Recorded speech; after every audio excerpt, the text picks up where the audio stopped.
का अदब मलहूज रखना चाहिए, दिल नबी की याद से महजूज रखना चाहिए। अपने ईमानो अकीदे की हिफाजत के लिए पास आला हजरत का मलफूज रखना चाहिए। और नौजवानों अपने माँ और बाप की लेकर दुआ खुद को हादे साथ से महफूज रखना चाहिए, खुद को हादे साथ से महफूज रखना चाहिए। अब उनकी खिताबत होने वाली, मैंने ऐलान के दौरान कहा बुलबुले बंगाल, तो आप हजरात हैरत अंगेज हो गए। लेकिन मैं आपको बताऊं कि आज से बहुत साल पहले झिंगहा मोतीपुर मुजफ्फरपुर की सरजमीन पर तरतीबुल औलिया कॉन्फ्रेंस हुई थी, जिसमें ज़ेग़मे अहले सुन्नत अल्लामा अब्दुल अजीज खान अलैहि रहमा भी मौजूद थे। और उस वक्त जो ओरिजिनल बुलबुले बंगाल थे अल्लामा कमरुद्दीन नईमी बरनपुर बर्दवान, उनकी भी आमद बावकार हुई थी। अल्लामा कारी निसार अहमद कलकत्तवी भी थे। जब अल्लामा कमरुद्दीन नईमी खिताबत के लिए बरसरे माइक हुए तो आप अलल ऐलान फरमाने लगे कि अब तो उम्र का तकाजा है, ज़ईफ़ी का आलम है, मैं बूढ़ा हो गया, क्या तकरीर करूंगा।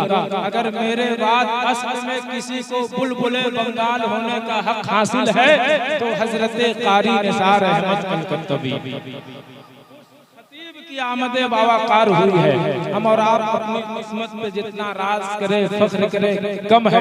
इससे पहले भी हमारे यहाँ दस्तार बंदी के जलसे में हजरत की आमद हसीन हुई थी, जिसमें शानदार जानदार सदाबहार खिताबत समाज करके हम और आप अपने कुलूब व अज़हान को रोशन व ताबनाक बनाए थे। और आज भी वो तकरीर नेट के हवाले से हम और आप बारहा देखते सुनते रहते हैं। इतने बड़े खतीब की आमद हो गई कि हमारी और आपकी खुशनसीबी नहीं तो क्या है। मैं चाहूंगा कि बिला ताखिर ताबीर बिला तमहीद खलीफे हुजूर गुलजारे मिल्लत गदाए हुजूर ताजुश शरिया खतीब इनकलाब मुकर्रिर लाजवाब फिक्रो फन के शगुफ्ता गुलाब बुलबुले बंगाल हजरत अल्लामा अलहाज कारी निसार अहमद रज़वी कलकत्तवी को आपकी खिदमत में पेश करूं। अगर आप तैयार हैं बस आसानी के साथ नारे का जवाब दे दीजिए। नारे तकबीर, नारे रिसालत, मसलक के आला हजरत सुन्नत मुस्तफा कॉन्फ्रेंस अलहाज कारी निसार अहमद कलकत्तवी के खुशबू पे गुल को नूर पे जुगनू को नाज है, खुशबू पे गुल को नूर पे जुगनू को नाज है, लेकिन दीन पे खुसरू को नाज है। करते हैं यूं तो नाज सब उर्दू जबान पर, निसार तेरी जबान पे उर्दू को नाज है।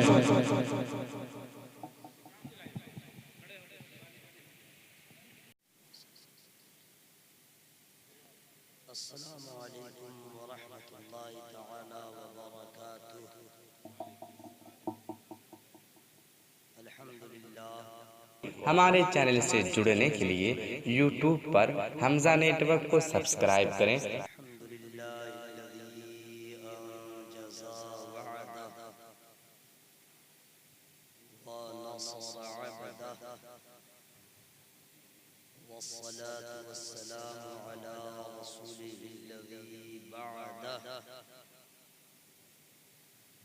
कुल्लमा हमिदा लिल्लाहि हामिदुन हम्दा अम्मा बअद अऊज़ु बिल्लाहि मिनश शैतानिर रजीम बिस्मिल्लाहिर रहमानिर रहीम लक़द कान लकुम फ़ी रसूलिल्लाहि उस्वतुन हसनह आमन्तु बिल्लाहि सदक़ल्लाहु मौलानल अज़ीम व सदक़ रसूलुहुन नबियुल अमीनुल करीम व नहनु अला ज़ालिका लमिनश शाहिदीन वश्शाकिरीन वल्हम्दुलिल्लाहि रब्बिल आलमीन। आवाज़ हो बुलंद दुरूद सलाम की महफिल है यारो सीरत खैरुल अनाम की, अल्लाह का वजीफा है और कुदसियों का भी, क्या शान है रसूल अलैहिस्सलाम की। हम लोग अपने आप पे एहसान करें, अल्लाह ताला के हुक्म की तामील में लग जाएं, फरिश्तों की सुन्नत अदा करते हुए जिनको जो दुरूद शरीफ याद है बावाज़े बुलंद पढ़ें। अल्लाहुम्मा सल्ली अला सय्यिदिना व शफीना हबीबिना व नबीना मौलाना मुहम्मद मअदन वल करम मम्मल इल्म वल हिल्म वल हिकम व आलिहि व सहबिहि व बारिक व सल्लिम। सल्लु अलैहि सलातन व सलामन अलैका या रसूलल्लाह व अला आलिका व अस्हाबिका या हबीबल्लाह सल्लल्लाहु अलैहि वसल्लम।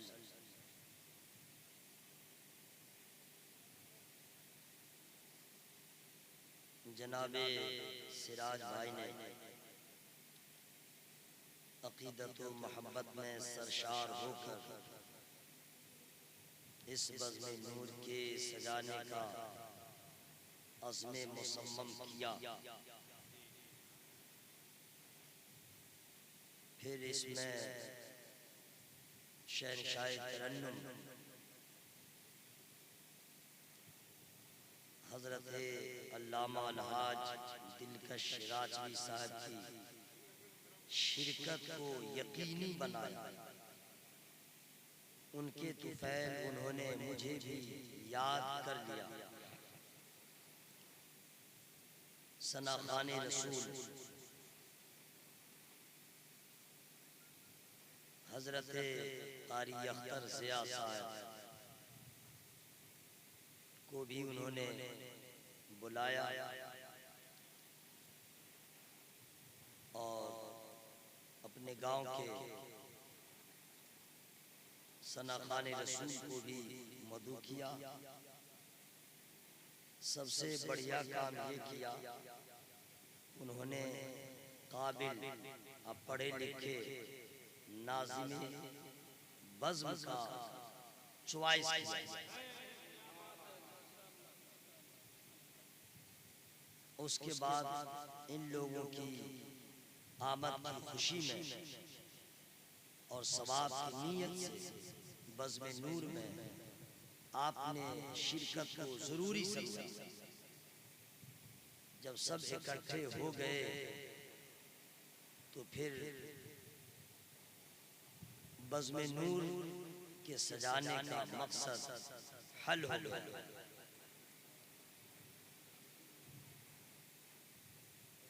नमाज़े मगरिब इशा के बाद से लेकर अब तक कई नातें आपने सुन लिया।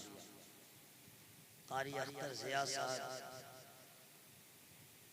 ने जो नूरानी सफ़र का आगाज़ किया, अलहाज दिलकश राजवी साहब ने एंड कर दिया। अब एक नए दौर का आगाज़ मैंने किया, अंजाम तक मैं ही इंशाअल्लाह पहुंचाऊंगा। मुमकिन है कि आपकी समात तरोताज़ा रही, फिर आपकी चाहत हुई तो उसको पूरी करने के लिए फिर आपके सामने मेहमान आ गए। टाइम के लिहाज से अब तक इस महफिल को खत्म हो जाना चाहिए। अभी आप लोगों को बिस्तर पे रहना चाहिए। मुंबई की तर्ज पे आज की ये बज़्म होनी चाहिए, मगरिब बाद शुरू होनी चाहिए। फिर आप देखते रंग कुछ और होता। बैर सूरज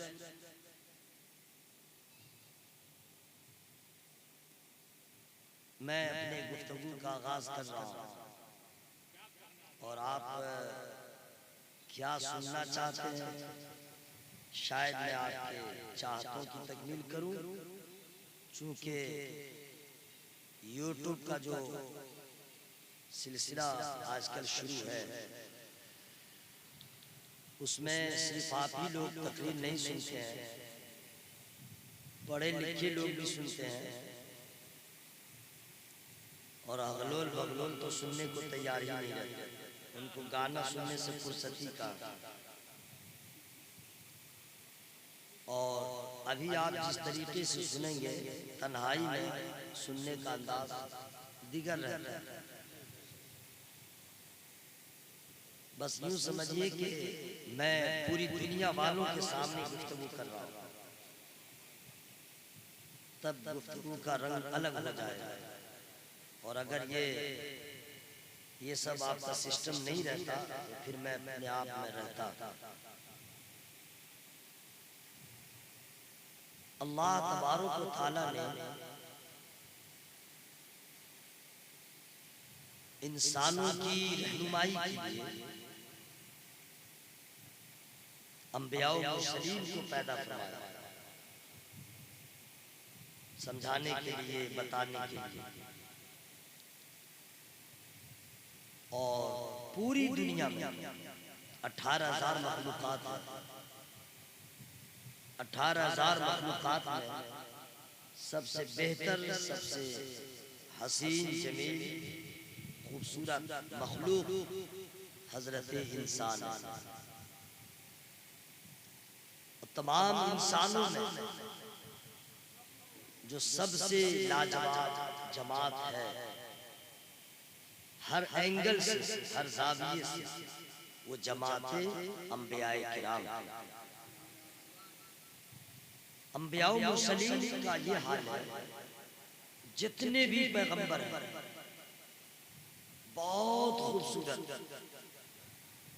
उनकी हर अदा लाजवाब, उनका हर पैगाम लाजवाब। हजरत आदम अलैहिस्सलाम से लेकर के हजरत ईसा अलैहिस्सलाम, ये ईमान रखिएगा और यकीन रखिएगा, कोई भी नबी अपनी तमाम उम्मतियों में सबसे ज्यादा ताकतवर होते हैं, सबसे ज्यादा अक्लमंद होते हैं, सबसे ज्यादा बाकमाल होते हैं। हजरत आदम अलैहिस्सलाम से लेकर के ईसा अलैहिस्सलाम हर नबी लाजवाब है, हर नबी लाजवाब है। और लाजवाब नबियों के झुरमुट में जो सबसे ज्यादा लाजवाब है, अंबियाए किराम भी जिनको लाजवाब कहते हैं, रसूलाने निज़ाम भी जिनको नायाब कहते हैं, वो कोई और नहीं, बरेली के आला जब लोगों को इंट्रोडक्शन करवाते हैं, उनका तारुफ कराते हैं, परिचय, तब लिखते हैं सबसे औला वो आला हमारा नबी, सबसे बाला वो आला हमारा नबी, अपने मौला का प्यारा। जोर से मत बोलिएगा, कहीं अतड़ी फट जाए, आंख निकल आए, भेजा बाहर हो जाए, अभी मत बोलिएगा, मैं ही चिल्लाऊंगा आप लोगों का हिस्सा। अपने मौला का प्यारा हमारा नबी, दोनों आलम का दूल्हा, कौन देता है देने को मुँह चाहिए, देने वाला है सच्चा। अब उनका कलाम कैसा है, उनका जमाल कैसा है, उनका रुखे ज़ेबा कैसा है, उनके रुखसारे मुबारक कैसे, उनके लम्हाए मुबारक कैसे, उनके चश्माने मुबारक कैसे, उनकी बीनी अतहर कैसे, उनके रीशे मुबारक कैसे, एक एक अज़्म पे, एक एक अदा पे गुफ्तगू हो तो याद रखिएगा नबी पाक सल्लल्लाहु अलैहि वसल्लम की मदह सराई में समंदर का जितना पानी है खुश्क हो जाए, दुनिया के जितने दरख्त हैं सबका कलम बना दिया जाए, सब खत्म हो जाए, मदह मुस्तफा खत्म। अब मेरे नबी इतने खूबसूरत, अच्छा उनकी आवाज भी इतनी लाजवाब थी, इस कदर बाकमाल थी कि कुफारो मुशरिकीन में कुछ ऐसे भी थे जो कहते थे कि जो उनकी आवाज सुनता है वो उनका हो जाता,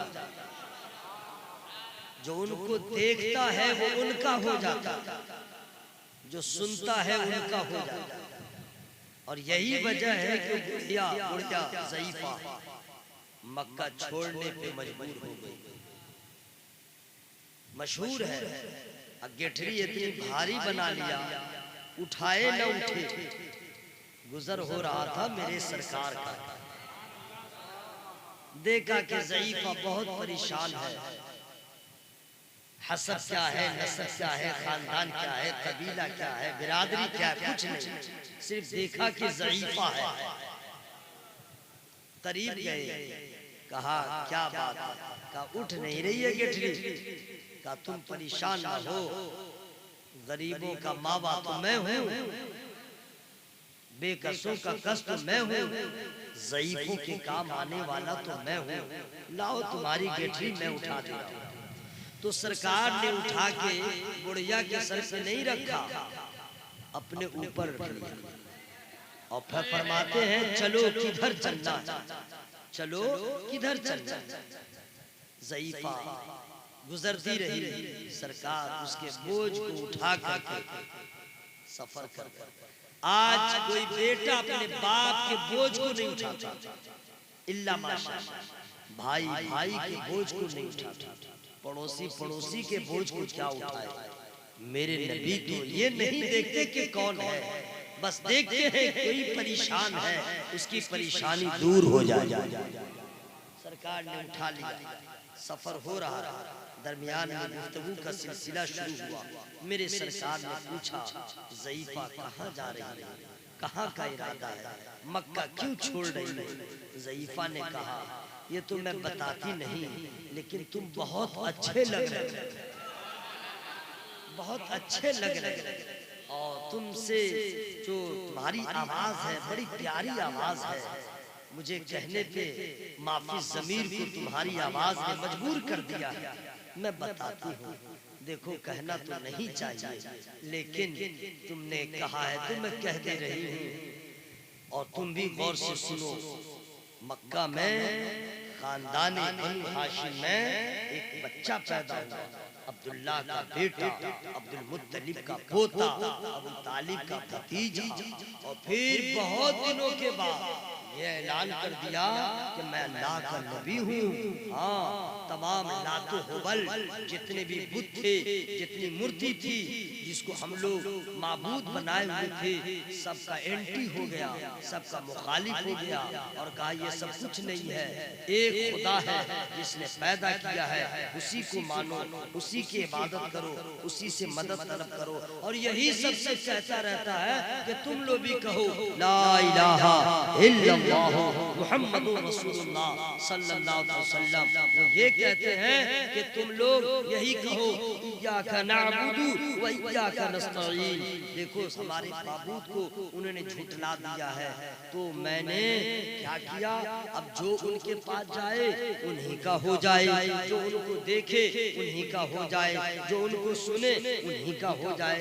तो मैं इस डर से मक्का को छोड़ रही हूँ कि जानबूझ के तो नहीं, अनजाने में भी कहीं उनका जलवा सामने न हो जाए, कहीं उनकी आवाज सुनने को न मिल जाए, और मैं भी अपने क्या कहते हैं अपने जिन बुतों की मैं पूजा करती हूँ कहीं मैं भी उससे बदजन न हो जाऊं। इसी वजह से मैं मक्का ही को छोड़ दे रही हूँ, न मक्का में रहूंगी, न उनका सामना होगा, न उनकी आवाज मेरे कान तक पहुँचेगी। इसीलिए मैंने मक्के को खैराबाद कह दिया है। सफर होता रहा, सरकार मुस्कुराते रहे, मंजिल आ गई। ज़ईफा ने कहा बस करो, यही मेरी मंजिल है, यही मेरा ठिकाना है, यही मेरा मस्कन है। सरकार ने उसके बोझ को रख दिया, उसकी गेठरी को रख दिया, रुखसत हो गए। ज़ईफा ने कहा ठहरो मेरे मोहसिन, ठहरो, अरब में ऐसा बच्चा किसी का नहीं है। अरब में ऐसा दिल वाला कोई नौजवान नहीं है। अरब में कोई ऐसा आज तक मैंने अपनी उम्र में देखा ही नहीं कि कोई ज़ईफ़ा के काम आ जाए, कभी कोई गरीब के काम आ जाए, कभी कोई मुसाफिर के काम आ जाए। मक्के का तो निज़ाम अलग अलग है। जिसकी ताकत है उसी का बोलबाला है, जिसकी लाठी है उसी की भैंस है। गरीबों का कहाँ कोई ठिकाना है, गरीबों की कहाँ कोई हैसियत है। ये ज़ईफ़ा के कोई काम आ जाए। मक्का में लोग इसको अच्छा नहीं कहते हैं, लेकिन तुमने बड़ा एहसान किया, मेरे सफर को आसान कर दिया, मेरी गिठरी को उठा लिया, लेकिन तुमने एहसान किया है। ये बताओ कभी मेरे ज़मीर ने मुझसे क्वेश्चन कर दिया तुम्हारा मोहसिन कौन था, तुम्हारा मोहसिन का, तुम्हारे मोहसिन का नाम क्या था, तुम्हारे मोहसिन का हसब नसब क्या था। मेरे ज़मीर ने पूछ लिया, मैं क्या जवाब दूंगी। तुमने तो मेरे बारे में सब जान लिया है, जरा अपने बारे में तो बता दो, अपना तारुफ तो करा दो, अपना इंट्रोडक्शन तो करा दो, अपना परिचय तो करवा दो, अपने बारे में तो बता दो। मैं अंदर ठहर के ये सवाल पैदा होगा, कौन था, किसका लाडला था, किसकी आंखों का तारा था, किसके निगाहों का, किसकी निगाहों की ठंडक, कौन है जो इतना बड़ा काम कर गया है। अगर मुझे जवाब न मिला मैं बेचैन होती रहूंगी, मैं परेशान होती रहूंगी। इसलिए मेरे मोहसिन जरा अपना नाम तो बताओ, अपना हसब तो बताओ, अपना शजरे नसब तो बताओ। इतना सुनना था। मेरे नबी फरमाते हैं, ए ज़ईफ़ा, ये सुन के अब तुम्हें क्या फायदा है, मेरा हसब जान के क्या करोगी, मेरा नाम जान के क्या करोगी। मत सुनो, तुम्हारा काम हो गया, मेरा भी काम हो गया। मेरा यही काम है, ज़ईफ़ों के काम आ जाऊं, गरीबों के काम आ जाऊं, कमजोरों के काम आ जाऊं। मेरा काम हो गया, मैंने अपना काम कर लिया, तुम्हारा भी काम हो गया है। अब नाम जान के क्या करोगी, बस तुम्हारा काम हो गया। ज़ईफ़ा कहते नहीं, मुझे बेचैनी हो रही है, मेरे अंदर जुस्तजू बढ़ रही है। कौन है मेरा मोहसिन, कौन है इतना आला किरदार का मालिक, कौन है जिसका कैरेक्टर इतना बुलंदो बाला है, जिनका व्यवहार इतना अच्छा है, जरा मुझे नाम तो बता दो। मेरे नबी उसे समझा रहे, नाम जान के क्या करोगी, नाम सुन के क्या करोगी। ज़ईफ़ा के अंदर तजस्सुस बढ़ता जा रहा है, बेचैनी बढ़ती जा रही है। अरे प्यारे जरा नाम तो बता दो, अपना जरा हसब तो बता दो। सरकारे मदीना सल्लल्लाहु अलैहि वसल्लम ने देख लिया कि उसकी बेचैनी हद से तजावुज कर चुकी है, उसके सब्र का पैमाना लबरेज हो चुका है। अब मेरे नबी फरमाते हैं, ओ ज़ईफ़ा, अब तुम ये जान के क्या करोगी। अरे जिस अब्दुल्ला के बेटे के डर से तुमने मक्का को छोड़ा है, वही अब्दुल्ला का बेटा मोहम्मद तुम्हारे साथ। जब इतना सुना ज़ईफ़ा ने कि तुम अब्दुल्ला के बेटे हो, तुम ही अब्दुल मुत्तलिब के पोते हो, तुम्हारा ही नाम मोहम्मद है। ज़ईफ़ा ने अपने आप को भी भूल बैठी और ये कह बैठी, अगर तुम ही अब्दुल्ला के बेटे हो तो सुन लो, मैं भी गवाही देती हूँ, तुम सच्चे हो, सबसे अच्छे हो, तुम्हारी तहरीक अच्छी है, तुम्हारा मिशन अच्छा है, तुम्हारा लाया हुआ पैगाम अच्छा है, लाया हुआ दीन अच्छा है। पढ़ाओ नहा, पढ़ाओ कलमा, मैं भी तुम्हारी दीदी हो। अल्लाह ने अपने महबूब को ऐसा बनाया, जो देखे दीवाना हो जाए, जो सुने दीवाना हो जाए। अल्हम्दुलिल्लाह, ये तो चेहरे की मैं बात कर रहा हूँ, उनके आवाज की मैं बात कर रहा हूँ। हज़रत बाल शरीफ का कमाल सुनिएगा, बाल शरीफ, बाल, ये दाढ़ी है ना, दाढ़ी का कमाल सुनिएगा, सर के बाल का कमाल सुनिएगा, सुनिएगा, खत्म कर दो, सुनिएगा तो फिर बस सस्ते में सुन लीजिएगा। सुभान अल्लाह पहले बोलिए तब। जो लोग YouTube पे सुने वो भी बोले सुभान अल्लाह, जो YouTube पे सुने वो भी सुभान अल्लाह बोले, ताकि उसे भी सवाब मिल जाए।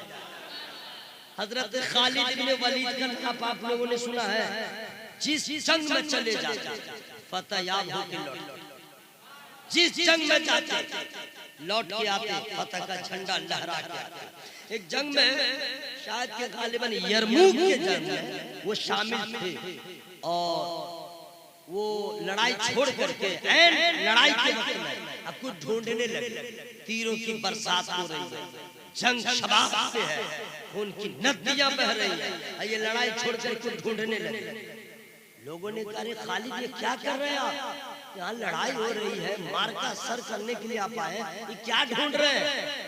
आपने कोई जवाब नहीं दिया और अपने काम में लगे रहे। तलाशे बिस्यार के बाद जब आपने अपने मकसद को पा लिया, उसके बाद फिर लड़ाई शुरू कर दिया। इस्लाम की फतह हो गई, इस्लाम की फतह हो गई। लोगों ने पूछा ये बतलाइए, जीत तो हो गई, आपको अपनी जान का खतरा नहीं था, लड़ाई शबाब पे थी, अब दुश्मन इस्लाम की तलवारें बेनियाम थी और आप लड़ाई छोड़ करके तलवार को रख करके और उस मैदान जंग में कुछ ढूंढने लगे, मामला क्या है? हजरत खालिद इब्न वलीद फरमाते हैं अगर तुमने पूछ लिया तो मैं बता दूं, मैं जिस मैदान में जाता हूँ, जिस जंग में जाता हूँ, फतहयाब होके लौटता हूँ, न मेरे तीर का कमाल होता है, न मेरे तलवार का कमाल होता है, मेरी शिजात का कमाल नहीं होता है, मेरे बाजू की ताकत का कमाल नहीं होता है, मेरे फन का इसमें कमाल नहीं होता है। लो मैं बता दे रहा हूँ, किसी मौके पे सरकार मदीना सल्लल्लाहु अलैहि वसल्लम के सर मुबारक का एक बाल मुझे मिल गया था, उस बाल को मैंने टोपी में सी लिया था और उस टोपी को मैं हमेशा पहन करके मैं मैदान जंग में जाता हूँ तो जी आता हूँ, मेरी तलवार का कमाल नहीं होता है, सरकार के मुँह मुबारक का कमाल। और वो टोपी गिर गई थी, मैंने अपने जान की परवाह न किया, मैं वो टोपी तलाश कर रहा था, जान जाए तो जाए लेकिन वो मुझे नायाब तोहफा मिल जाए। टोपी मिल गई, उसी में सरकार का बाल मुबारक था, मिली, मैंने पहन लिया, फिर इस्लाम का झंडा लहरा रहा। सरकार के बाल शरीफ का कमाल है, बाल शरीफ। अब यहाँ पे कुछ लोग माज़अल्लाह नबी पाक सल्लल्लाहु अलैहि वसल्लम के बारे में क्या से क्या कह देते हैं, या तो मार खाने का काम करते हैं, अगर हम मार न सके तो फरिश्ते तो जरूर पीटेंगे, अगर हम न मार सके तो फरिश्ते जरूर पीटेंगे।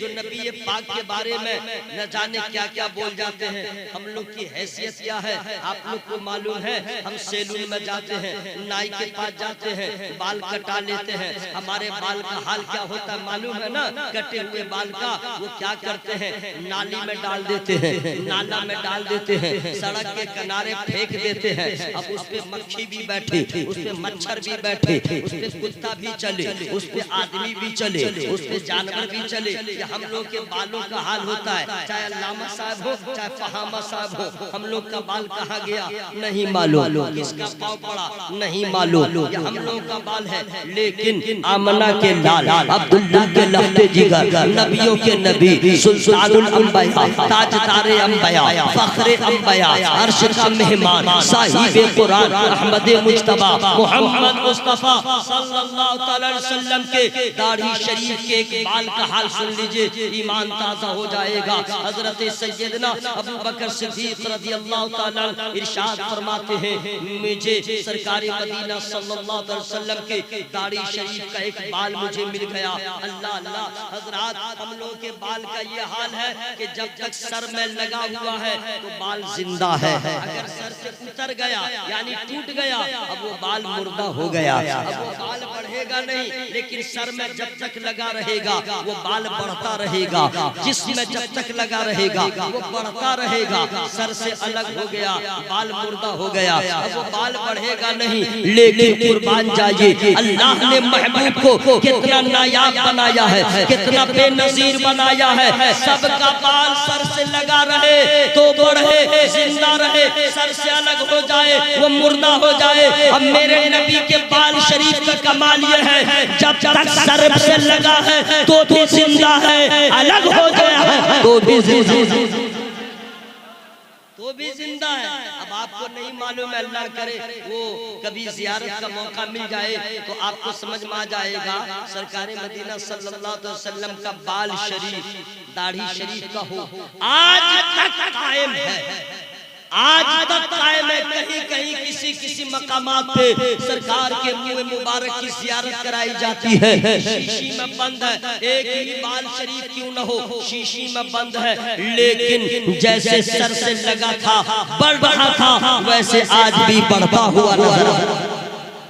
सरकार के बाल शरीफ का कमाल है हज़रात। अब आइए हज़रत अबू बकर सिद्दीक़ रज़ियल्लाहु ताला अन्हु फरमाते हैं, मुझे सरकार के बाल शरीफ मिल गए, मैंने उसे ताज़ीम के साथ एहतराम के साथ लिया, अपने घर में ले जा करके बुलंद मकाम पे रख दिया। रखने के बाद नाटा हो गया, मेरे घर से कुरान पाक की तिलावत की आवाज आने लगी। कुरान पाक की तिलावत की आवाज आने लगी। मैं घर में गया तो देखा तिलावत की तो आवाज आ रही है, तिलावत करने वाले नजर नहीं आ रहे हैं, कुरान पढ़ने वाले नजर नहीं आ रहे हैं, लेकिन कुरान पढ़ने की आवाज आ रही है। रात किसी तरह मैंने काट लिया। मैं समझ गया इस मुअम्मा को हल मेरे मुस्तफा ही करेंगे, इसका जवाब मेरे नबी ही देंगे। इसलिए मैं रात की किसी तरह सब्र किया। सुबह हुई, अपने आका की बारगाह में हाजिर आया और अर्ज किया, या रसूल अल्लाह, ये रात में मेरे घर में हुआ है, आपका बाल शरीफ मुझे मिला, मैंने उसे ले जाके रख दिया। हुजूर, रात में मेरे घर से कुरान पाक की तिलावत की आवाज आती रही, लेकिन तिलावत करने वाला कारी नजर नहीं आया। हुजूर, मुझे समझ में नहीं आया। अल्लाह अल्लाह, अब मेरे नबी का जवाब सुनिए। मेरे नबी इरशाद फरमाते हैं, अरे तुम्हें मालूम नहीं है। सरकार ने मुस्कुरा दिया। उसके बाद इरशाद फरमाते हैं, तुम्हें मालूम नहीं है, सुनो, फरिश्ते जमा हो गए थे जहाँ पे मेरा बाल शरीफ था, उसके सामने लोग फरिश्ते कुरान की तिलावत कर रहे थे। ये तिलावत इंसान नहीं कर रहा था, अल्लाह के फरिश्ते कर रहे थे। हमारा बाल फेंक दिया जाता है और नबी पाक के बाल शरीफ को अगर हज़रत अबू बकर सिद्दीक़ रज़ियल्लाहु ताला अपने पास रखते हैं तो फरिश्ते कुरान की तिलावत करते हैं। सुभान अल्लाह। हज़रात, मैं बताना चाहता हूँ, नबी की हर अदा लाजवाब है, नबी का हर अंदाज लाजवाब है, नबी पाक का बाल शरीफ है तो लाजवाब। अल्लाह अल्लाह। हज़रात, यही नहीं, अब आगे बढ़ जाइए, उनका खानदान लाजवाब है, उनके नवासे लाजवाब है, उनके शहजादे लाजवाब है। और अगर आप सुभान अल्लाह कह रहे हैं और उनसे मोहब्बत करते हैं तो आप भी लाजवाब। सुभान अल्लाह। हज़रात, सिर्फ मेरे नबी पाक, आप सुनिएगा, अल्लाह अल्लाह, हम लोग हंस देते हैं तो क्या से क्या हो जाता है, कभी माहौल खराब हो जाता है, और जब मेरे नबी मुस्कुराते हैं तो अंधेरे में उजाला हो जाता है। हज़रात, मेरे नबी करीम सल्लल्लाहु अलैहि वसल्लम को अल्लाह ने इतना लाजवाब बनाया। नबी जैसे सामने देखते थे वैसे पीठ के पीछे देखते थे, जैसे दिन के उजाले में देखते थे वैसे रात के अंधेरे में देखते थे।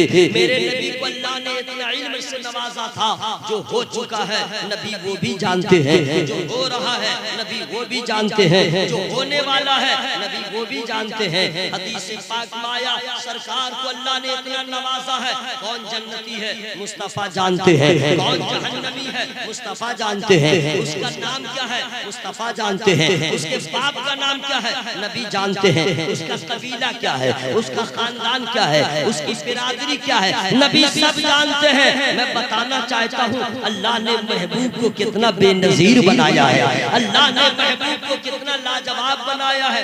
यकीनी बात है कि जब नबी की जलवत लाजवाब है, नबी की खलवत लाजवाब है, जब बचपना लाजवाब है, जवानी लाजवाब है, जब के में आना लाजवाब है, नबी की हिजरत लाजवाब है, गारे सौर में है तो लाजवाब, गारे हिरा में है तो लाजवाब, अर्श पे जाते हैं तो लाजवाब। यकीनी बात है, अब नबी पाक को सुभान अल्लाह, इनकी जात तो इतनी लाजवाब है, अब समझ लीजिए उनका तरीका कितना लाजवाब होगा, उनका तरीका कितना लाजवाब होगा, उनकी सीरत कितनी लाजवाब होगी। सूरत के बारे में तो आपने सुना, उनकी सीरत कैसी लाजवाब होगी, उनका फरमान कितना लाजवाब होगा, उनका तरीका कितना लाजवाब होगा।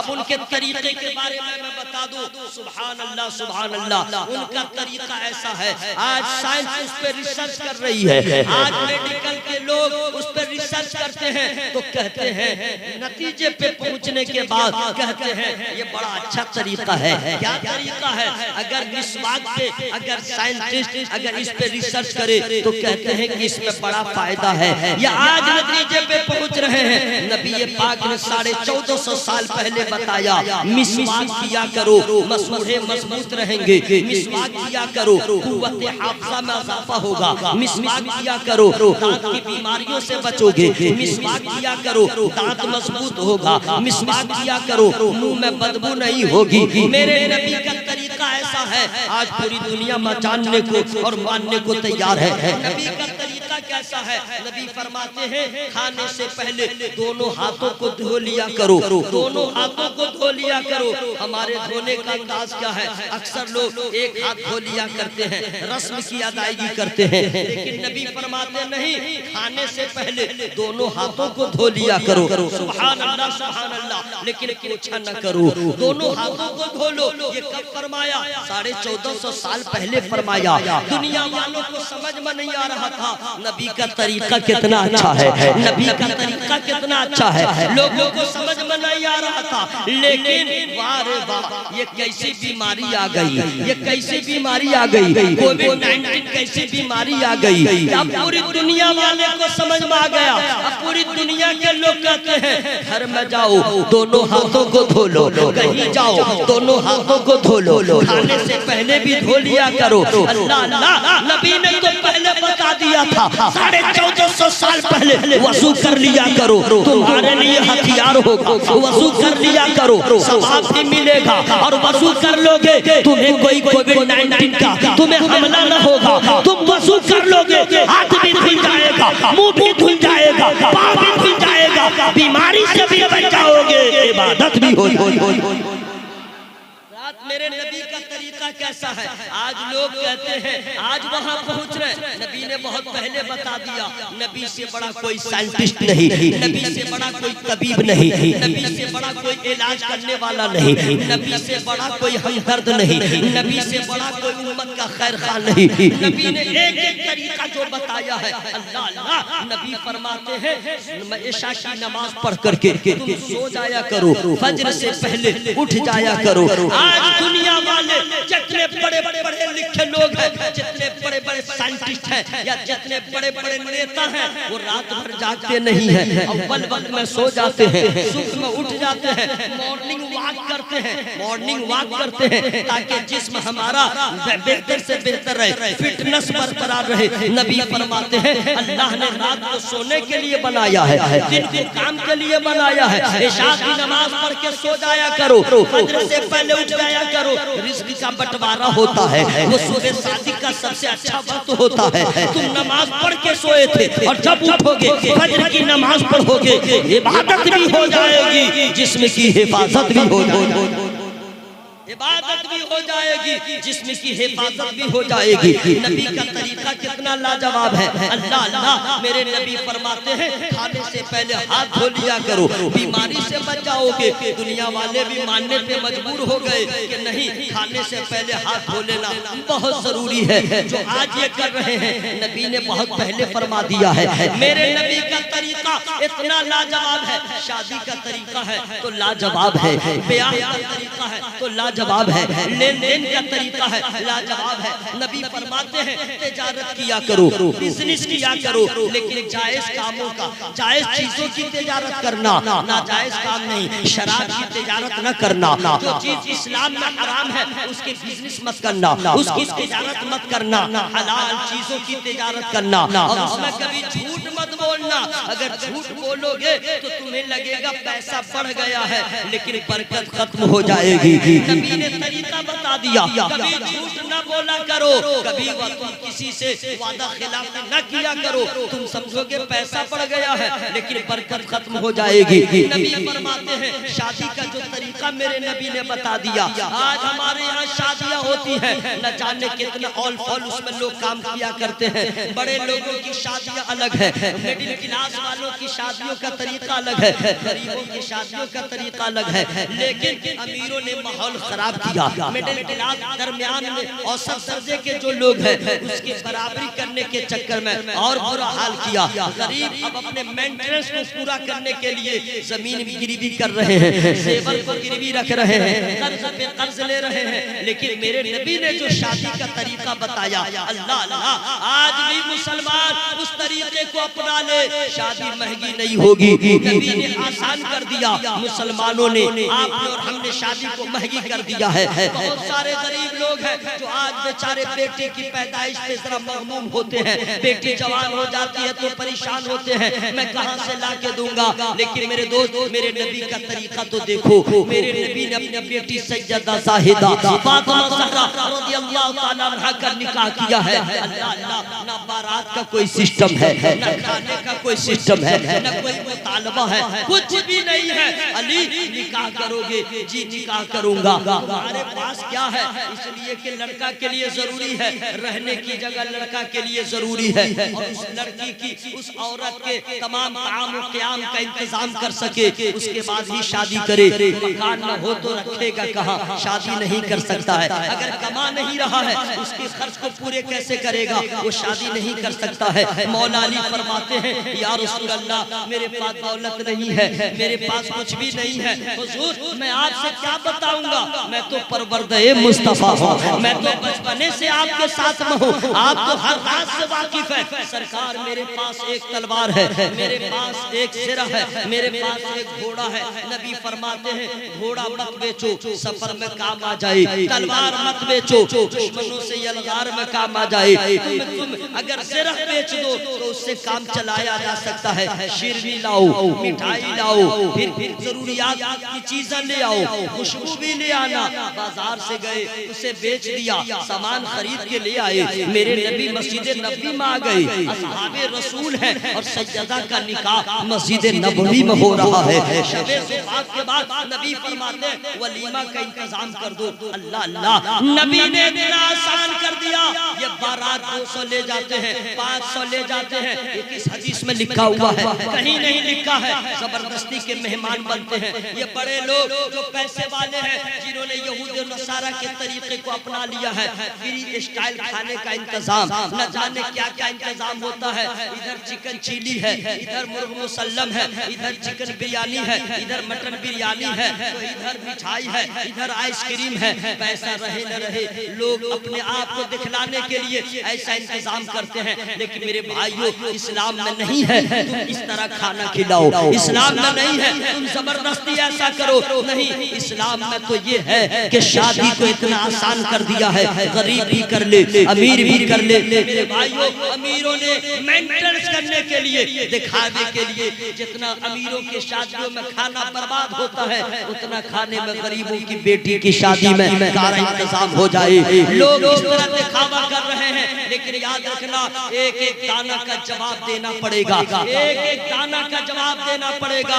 जो फुटानी दिखलाने के लिए, अपने आप को बतलाने के लिए खाने को फेंक दिया जा रहा है। हजरात, मैं आपको बताऊं, अगर आपने इस दरमियान में इसका इंतजाम कर लिया है या आपने अच्छा नहीं किया है, मैं जिस रफ्तार में गुफ्तगू कर रहा हूँ, मैं टाइम पास नहीं कर रहा हूँ, मैं टाइम का इंतजार कर रहा हूँ। और गालिबन 35 मिनट से ज्यादा हो चुके हैं, 25 मिनट का और मैं आपके सामने मेहमान हूँ। इसलिए दरमियान में कोई दाएं बाएं काम न करें, मोहब्बत से आप सुने। मैंने पहले ही कहा था, मेरी नजर बहुत दूर तक है, मैं आप ही को नहीं सुना रहा हूँ, बहुत लोगों को सुना रहा हूँ। सारा मजमा बाबा से बला दुरूद पाक पढ़े, अल्लाहुम्मा सल्ली अला सय्यिदिना व शफीना हबीबना व नबीना मौलाना मुहम्मद व बारिक व सल्लिम सलातो व सलामन अलैका या रसूल अल्लाह व अला आलिका व सहाबिका या हबीब अल्लाह सल्लल्लाहु अलैहि वसल्लम। हजरात, जितने लोग शादी के मौके पे, वलीमा के मौके पे खाना बर्बाद कर देते हैं, फेंक देते हैं,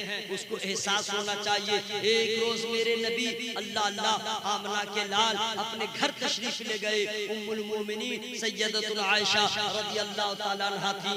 मेरे नबी ने क्या देखा, रोटी का एक टुकड़ा जमीन पे पड़ा हुआ है, रोटी का एक टुकड़ा जमीन पे पड़ा हुआ है। मेरे नबी ने उसे उठा लिया, उठाने के बाद एहतराम फरमाया, एहतराम फरमाने के बाद इरशाद फरमाते हैं, हे आयशा सुनो, मैं तुझे बता दे रहा हूँ, ये रोटी जो है ना, ये अल्लाह की बहुत बड़ी नेमत है, ये अल्लाह की बहुत बड़ी नेमत है। सुन लो, ये नेमत जिसके घर से रूठ जाती है, दोबारा उसके घर में नहीं आती है। इसका एहतराम किया किया करो। वो लोग सोचे जो शादी के मौके पे कितना खाना बर्बाद कर देते हैं, फिर कहते हैं कि मैं परेशान हूँ। मैं कहना चाहता हूँ, शादी करना चाहते हैं, प्यार करना चाहते हैं, खतना करना चाहते हैं, वलीमा करना चाहते हैं, बिजनेस करना चाहते हैं, या कोई भी काम करना चाहते हैं, बच्चों की परवरिश चाहते हैं, बीवी का हक अदा करना चाहते हैं, पड़ोसियों का ख्याल रखना चाहते हैं। अगर आप चाहते हैं बचपना कैसा हो, जवानी कैसी हो, लेन देन कैसे हो, खरीदो फरोख्त कैसे हो, कलाम कैसे हो, सलाम कैसे हो, बड़ों का एहतराम कैसे हो, छोटों से प्यार कैसे हो, हम कैसे जिंदगी गुजारे कि सबके महबूबे नजर हो जाए, सबके मतमहे नजर हो जाए, सब मुझसे प्यार करने लगे। इस सिलसिले में मैं बता दे रहा हूँ, बहुत सारे सब्जेक्ट को पढ़ने की जरूरत नहीं है। बस दुनिया का हर मुसलमान अपने नबी के सीरत को, अपने नबी के किरदार को, अपने नबी के फरमानात को, अपने नबी के सुन्नतों को शामिल हो जाए। कसम खुदा की, बिजनेस में भी कामयाब रहेगा, जहाँ रहेगा कामयाब रहेगा, जहाँ रहेगा जिस मैदान में कामयाब रहेगा। क्योंकि जैसे नबी आया है वैसे उनका तरीका भी आया। लोग समझ नहीं पाते हैं। मैं ये भी बता दूं, सोने का तरीका भी मेरे नबी ने बता दिया है, उठने का तरीका मेरे नबी ने बता दिया है, जूता पहनने का तरीका मेरे नबी ने बता दिया है। हमें फिक्र नहीं, हमने कभी एहसास नहीं किया। मेरे नबी फरमाते हैं कि जब सोने का इरादा हो, बिस्तर पे जाओ तो पहले बिस्तर को झाड़ लिया करो। सुभान अल्लाह। बिस्तर पे जाओ, मुमकिन हो तो तुम वजू कर लिया करो। बिस्तर पे जाओ तो पहले तुम दाहिनी करवट सो। दाहिनी करवट न चित सो सकते हैं, न पट सो सकते हैं, न पेट के बल सोने का हुक्म है, न पीठ के बल सोने का हुक्म है। नबी फरमाते हैं दाहिनी करवट सो जाया करो। दाहिने हाथ की हथेली हो दाहिने रुखसार के नीचे हो, अब तुम सो जाओ। सोने से पहले अल्लाह को याद कर लो, अल्लाह का नाम ले लो, उसके बाद तुम सो जाया करो। कितने लोग हैं इस तरीके से सोते हैं। अरे सोने का तो तरीका इतना बेढंगा है लोगों का, अल्लाह अल्लाह। लोगों ने एहसास नहीं किया। देखो किसी को पेट पे बल पड़ा हुआ है, किसी को देखो पीठ के बल पड़ा हुआ है, कोई चित पड़ा हुआ, कोई पट पड़ा हुआ है, न जाने किसी का पाँव उत्तर है तो किसी दूसरा पाँव दक्षिण है, लेंगड़ा लुल्ला की तरह सोया हुआ है। मेरे नबी ने सोने का भी तरीका बता दिया, मेरे नबी ने खाने पीने का तरीका बता दिया। लोग खाना खाते हैं, तौबा तौबा, इतना गलत तरीका लोगों का होता है खाने का। अक्सर लोगों की मैं बातें कह रहा हूँ, देहात के लोग हो या समझ लीजिए मुज़फ्फराबाद के लोग हो, उनको देखा गया है लुकमा होगा 250 ग्राम का, चबाएगा कम और नीलेगा ज्यादा और खाएगा ज्यादा, और उसके बाद कहेगा गैस का प्रॉब्लम है, पेट में दर्द हो रहा है, तो ढेकान हो रहा है, तो ये हो रहा है। अरे मेरे भाई, जो काम दांत का था वो काम आप आंख से ले रहे हैं। अल्लाह ने दांत भी बनाया है, तो कभी आपने दांत पे गौर किया है? कभी नहीं किया है।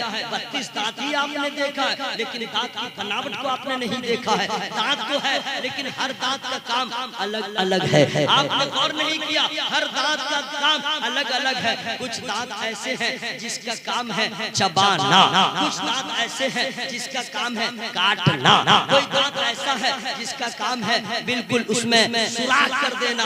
जैसे कि आपने देखा होगा यहाँ जो दांत है नोकीला है, अगर हार्ड चीज है तो इसका इस्तेमाल होगा, नरम चीज है सामने वाले दांत का उससे काटने का काम होता है, और दोनों तरफ मसूड़े जो है उसका काम चबाना है। और जो चबाना दांत का काम था, आपने जो लुकमा लिया उसे चबा लिया होता, हजम होने में देर न लगती, आंख के ऊपर उसका कोई प्रॉब्लम न होता। लेकिन दांत का काम आप हाथ से लेते हैं, चबाए नहीं, अब अंदर जाने के बाद उसको उसको गलना होगा, उसको हजम होना होगा, प्रॉब्लम होता है, गैस की बीमारी होती है, ये काम होता है। नबी ने बताया लुकमा छोटा छोटा हो और चबा चबा के खा लिया करो, कोई प्रॉब्लम न होगा। हम और आप उल्टा करते हैं और बीमारी की शिकायत करते हैं। मैं यही कहता हूँ, जैसे नबी सबसे बुलंदो बाला है, उनका तरीका भी सबसे बुलंदो तरीका भी सबसे बुलंदो बाला है। लेकिन अफसोस हम और आप सुनने को समझने को तैयार नहीं। आइए सुन्नते नबी की मैं बात कर ले रहा हूँ। एक मर्तबा सारा मजमा अल्लाह को याद कीजिए और बोलिए सुभान अल्लाह।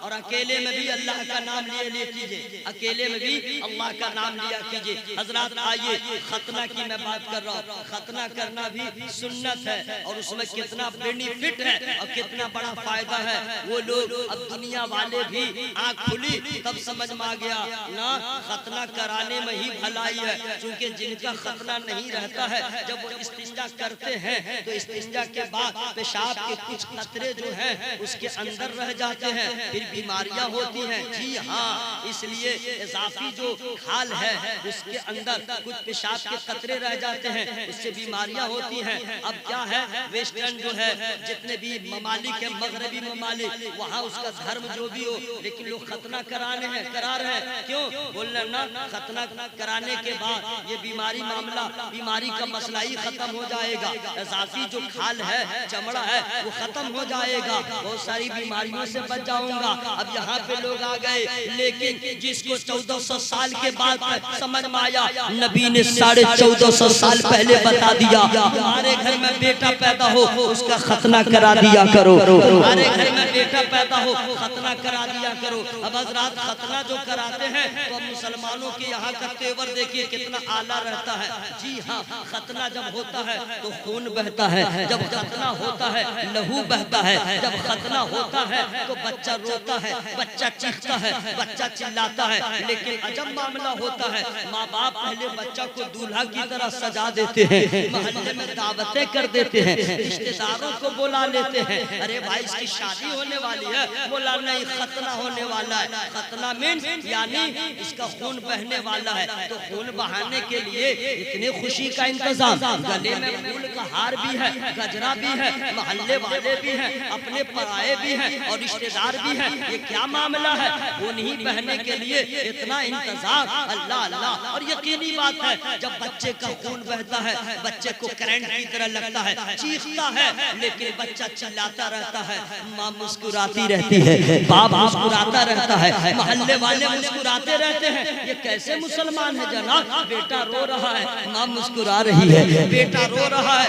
बाप मुस्कुरा रहा है, सब लोग मुबारकबाद पेश कर रहे हैं, खुशियों का माहौल है, बेटे को दूल्हा बनाया गया। भाई मामला क्या है, दिमाग खराब हो गया है क्या? कल वही बच्चा था, अगर उसे थोड़ी चोट आ जाए तो माँ तड़प जाती थी, वही बच्चा है जो गिर जाता था तो माँ संभलने को आगे बढ़ जाया करती थी। आज वही बच्चा है जिसे अगर कांटा चुभ जाए तो माँ तड़प जाए, बाप लग जाए, लेकिन आज वही बच्चा है जानबूझ के आदमी को बुलवा करके उसका खून बहाया जा रहा है, खतना किया जा रहा है, माँ भी मुस्कुरा रही है, बाप भी मुस्कुरा रहा है। समझ में नहीं आया आखिर ये मामला क्या है? तो अब जब सवाल होगा माँ से, तुम पागल हो, तुम्हारा बेटा तड़प रहा है, चीख रहा है, तुम मुस्कुरा रही हो, कल वही बेटा था, जरा कांटा चुभ जाए तो तुम आपे से बाहर हो जाती थी। तो मोमिना माँ जो होगी, मोमिन बाप जो होगा, उसका जवाब होगा, ऐ सवाल करने वालों सुनो, कल तक मैं तड़प जाता था या इसकी माँ तड़प जाती थी, वो खून बहता था किसी और के लिए, वो खून बहता था किसी और वजह से, इसलिए दर्द होता था, इसलिए कर्ब होता था। लेकिन आज जो खून बहा जा रहा है वो नबी की सुन्नत अदा हो रही है, नबी की सुन्नत अदा हो रही है। इसी खुशी में कि चलो नबी की एक सुन्नत अदा हो गई, खून बहने का गम नहीं है, सुन्नत रसूल की अदायगी की।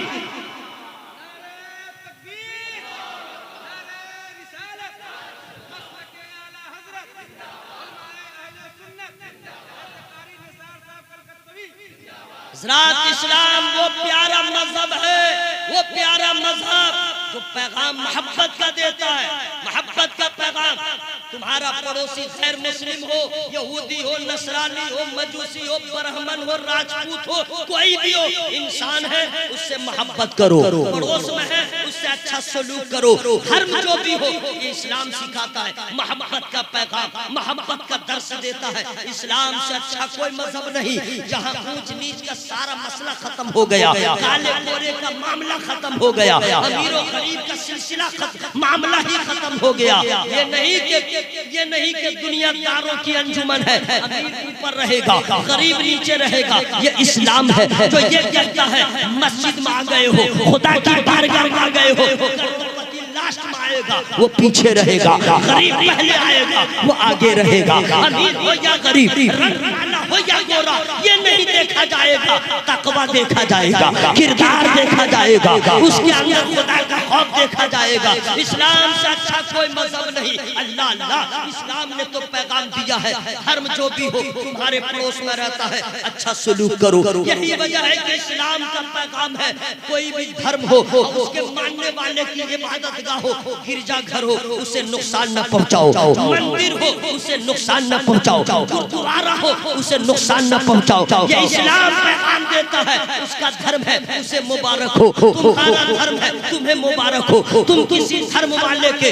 इबादतगाहों को उसे नुकसान न पहुंचाओ। अल्लाह अल्लाह, ये मेरा इस्लाम है जो कहता है मंदिर हो या गिरजाघर हो उसे तुम तकलीफ नुकसान न पहुंचाओ, और जब मंदिरों को और गिरजाघरों को नुकसान न पहुंचाओ, कैसे इस्लाम कहेगा पड़ोसी को नुकसान पहुंचाओ? नहीं, इस्लाम कहता है जो सलूक अपने भाई के साथ करते हो अपने पड़ोसियों के साथ करो। क्यों?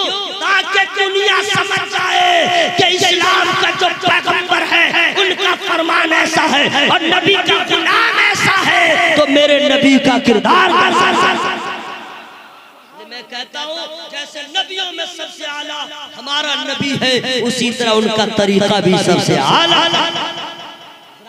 लोग कहते हैं, मैं ये कहता हूँ मेरे नबी ने इस्लाम पैगाम मोहब्बत का देता है, और याद रखिएगा मोहब्बत का तकाजा है, मोहब्बत का दस्तूर है, मोहब्बत का कानून है। मोहब्बत कुर्बानी चाहती है, मोहब्बत एसार चाहती है, मोहब्बत बलिदान चाहती है। जिस मोहब्बत में एसार न हो, जिस मोहब्बत में कुर्बानी न हो, वो मोहब्बत मुकम्मल नहीं होती है, वो मोहब्बत नाकाम रह जाती है। मोहब्बत कुर्बानी चाहती है, यही वजह है इस्लाम की पूरी हिस्ट्री पढ़ ले, जहाँ देखिए मोहब्बत ही मोहब्बत है, और जहाँ मोहब्बत है वहाँ कुर्बानी है। ग़ज़वा-ए बद्र है तो एक तरफ हज़रत उमर फारूक रज़ियल्लाहु ताला है, काफिरों की तरफ से उनके मामा भी हैं, इधर खाजा है हज़रत अबू बकर सिद्दीक़ रज़ियल्लाहु ताला नबी की तरफ है, उनका बेटा अभी कलमा नहीं पढ़ा है वो अबू जहल की तरफ है। अब मोहब्बत का तकाजा, इस्लाम मोहब्बत का पैगाम देता है, मोहब्बत तकाजा करती है कुर्बानी की।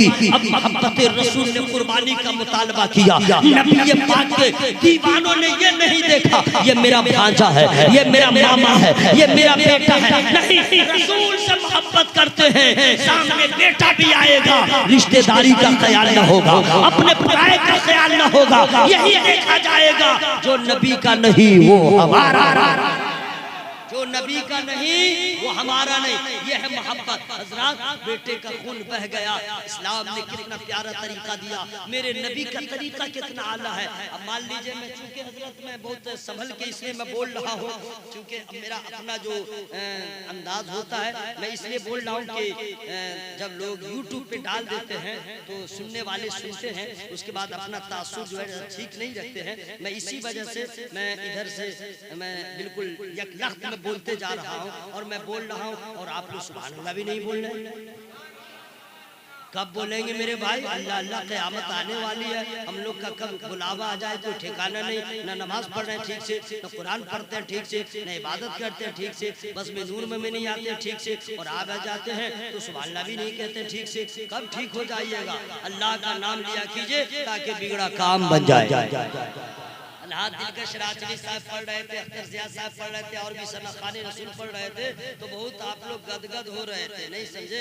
इसलिए हजरत अच्छा है कि पहले तकरीर करवा लिया कीजिए, उसके बाद नाज़ शरीफ सुना कीजिए, समझ में आ जाएगा कि गर्मी कितनी है। जी 9 बजे 10 बजे अगर रंग में रहते हैं तो क्या हुआ, 12 बजे के बाद जरा रंग में आइए, तब पता चले। अच्छा, लोग यूट्यूब पे सुनेंगे तो सोचेंगे कि बोलने वाला कब्रिस्तान में बोल रहा, कोई है ही नहीं सुनने वाला, क्योंकि आपकी आवाज आ नहीं रही है।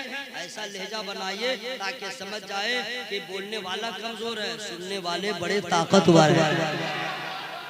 आत शरीफ की बात करते हैं, मनकबत की बात करते हैं, अल्लाह का फजल है मैं भी पढ़ता हूँ। टाइम हो चला, 1 घंटा होने में थोड़ा ही मसला रह गया, थोड़ा ही मसला रह गया। ये तो सिराज भाई की मोहब्बत थी, मैं हाजिर आ गया। और मोहब्बत में तो आदमी यहाँ क्या, मोहब्बत में आदमी दुनिया के किसी कोने में चला जाएगा, नहीं समझे। हाँ, मैं तो फिर सोचा हूँ अल्लाह का फजल है, सरकार की मोहब्बत में इंशाअल्लाह कोरोना वायरस रहे चाहे जैसा भी वायरस रहे, वो लाभ आ जाए, मदीना भी इंशाअल्लाह जरूर जाऊंगा। आप लोग भी इरादा रखेंगे इंशाअल्लाह। इंशाअल्लाह मरने से पहले एक मरतबा जरूर मदीना शरीफ जाइए। मैं रुस्तम भाई से भी कहूँगा और सिराज भाई से भी कहूँगा, और जो लोग उस लायक हैं या नहीं है तो पैसा जमा कीजिए, 1-1 रुपया जमा कीजिए। किस लिए? मदीना जाने के लिए। 1-1 रुपया, ये मत सोचिए ये काम हो जाएगा, पैसा आएगा, टिकट कटाऊंगा चल दूंगा। दिल्ली नहीं जा रहे हैं कि बगैर रिजर्वेशन के विदाउट टिकट भी निकल जाइएगा और टीटी को पटा लीजिएगा। मदीना शरीफ ऐसे नहीं जा सकते हैं जब तक के मोहब्बत न हो, जब तक के अकीदत न हो, जब तक के जुस्तजू न हो, जब तक के तड़प न हो, जब तक के इश्तियाक न हो, जब तक के चाहत न हो। जब चाहत बढ़ती है नबी की इनायत हो। पैदा कीजिए, रुस्तम भाई ठान लीजिए, घर में भी मशवरा कर लीजिए। देखो सबसे बड़ा काम है मदीना जाना, सबसे बड़ा काम है मदीना जाना। हाँ, तो इंशाअल्लाह इरादा रखिए, अल्लाह ताला आप लोग को सलामत रखे। और नमाज अपने वक्तों पे हम लोग को अल्लाह ताला नमाज के वक्तों पे अदा करने की अल्लाह ताला हमें तौफीक अता फरमाए। जरा जोर से बोलिए आमीन। ये बात सुन लीजिए, नबी का तरीका सबसे अच्छा तरीका, जैसे नबियों में मेरे नबी सबसे बुलंदो बाला है, उसी तरह उनका तरीका भी सबसे आला है। हजरात नबी का तरीका क्या कहने, सुभान अल्लाह सुभान अल्लाह। लेकिन चलिए मैं जरा सा बता ही दे रहा हूँ ना हजरात, नहीं बोलूंगा, जो मेरा टाइम हो गया है, समझ गए, अब ज्यादा बोलना ही नहीं है, बस इतना मैंने बोल दिया। मोहब्बत है, मोहब्बत में आदमी को सबह नहीं करना चाहिए, नहीं समझे। हाँ, अब बोलने में कब, आप तो सब जानते हैं, आपको मैं क्या बताऊंगा, बोलने में कब मजा आता है। आप भी जब बोले होंगे 11 बजे तब कैसा लगा होगा, और मेरी निजामत कर रहे थे तब कैसा लगा होगा, मुझे मालूम है। बहर सूरत मोहब्बत है, मैं जरा सार बोल दे रहा हूँ, एक हदीस पाक में सुना दूंगा। लेकिन ये कहते हुए मेरे नबी ने, अल्लाह ताला ने हुक्म दिया नमाज पढ़ो। क्या हुक्म दिया? मुंह खोल के बोलिए, क्या हुक्म दिया? गरीब ही पढ़ेगा कि अमीर भी पढ़ेगा? सब पढ़ेगा ना। और जो लोग नहीं पढ़ते हैं वो समझ जाएं कि इतना बड़ा अपना नुकसान कर रहे हैं कि हश्र में उसको बाप भी नहीं बचाएगा, बाप भी नहीं बचाएगा। कोई भी हो, फल न खाओ चाहे कोई हो, जितना बड़ा शेख हो, कोई भी हो, नमाज नहीं पढ़ता है, अपनी बर्बादी को दावत दे रहा है। जो औरत नमाज नहीं पढ़ती है अपने फेस को खराब कर रही है, अपने आखिरत को खराब कर रही है। तुझे मालूम नहीं, नबी से बड़ा कोई तबीब नहीं, नबी से बड़ा कोई डॉक्टर नहीं, नबी से बड़ा कोई मुआलिज नहीं, नबी से बड़ा कोई खैरखा नहीं। नबी ने जो वजू का तरीका बतलाया है, आपको मालूम है, उसमें जहाँ पे गुनाह का मैल जाता है वहीं पे रास्ते कर दो गुबार हो वो भी चला जाता है, वजू से चेहरा चमकने लगता है। जब नमाज शुरू होती है, अल्लाह अल्लाह, इतना बड़ा नबी क्या तरीका है।